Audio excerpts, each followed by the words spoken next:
রাজবাড়ির গোয়ালন্দ শান্ত নদীনালার শহরে শুক্রবার দুপুর গড়াতে না গড়াতেই নেমে আসে এক ভয়ঙ্কর ঝড়।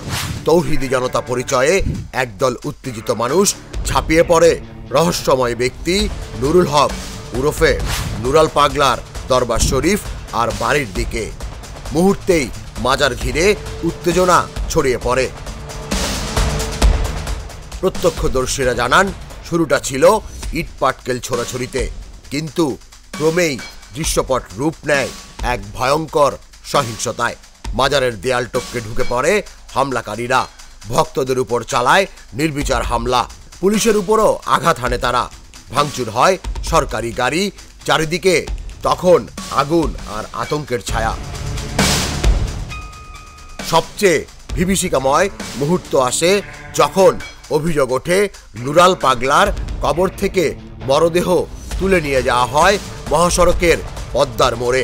সবার চোখের সামনে আগুন ধরিয়ে দেয় একদল ব্যক্তি। চারদিক থেকে শোনা যায় মানুষের আর্তচিৎকার, ভিডিও ছড়িয়ে পড়ে সামাজিক মাধ্যমে।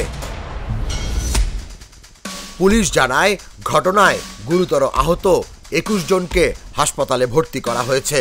এর মধ্যে একজন চিকিৎসাধীন অবস্থায় মারা গেছেন। সেনাবাহিনী ও ফায়ার সার্ভিসের হস্তক্ষেপে পরিস্থিতি নিয়ন্ত্রণে এলেও শহর জুড়ে নেমে আসে নিস্তব্ধতা।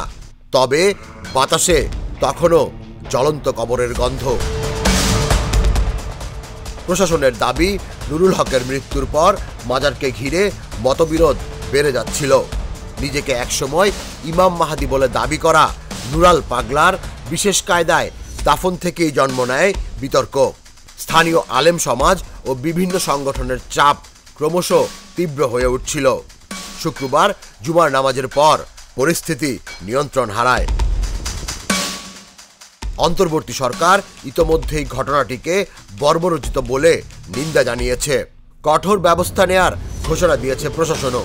কিন্তু প্রশ্ন থেকেই গেছে, পরিকল্পিত এই হামলা কি শুধুই মতাদর্শিক বিরোধ, নাকি এর আড়ালে লুকিয়ে আছে অন্য কোনো শক্তি? গোয়ালন্দের রাত এখনো অশান্ত। মানুষের মনে ঘুরপাক খাচ্ছে একটাই প্রশ্ন, কবর জ্বালিয়ে দেয়া এই আগুনে কি নতুন কোনো রাজনৈতিক অস্থিরতার সূচনা হলো? তুষার ইসলাম, জাগো নিউজ।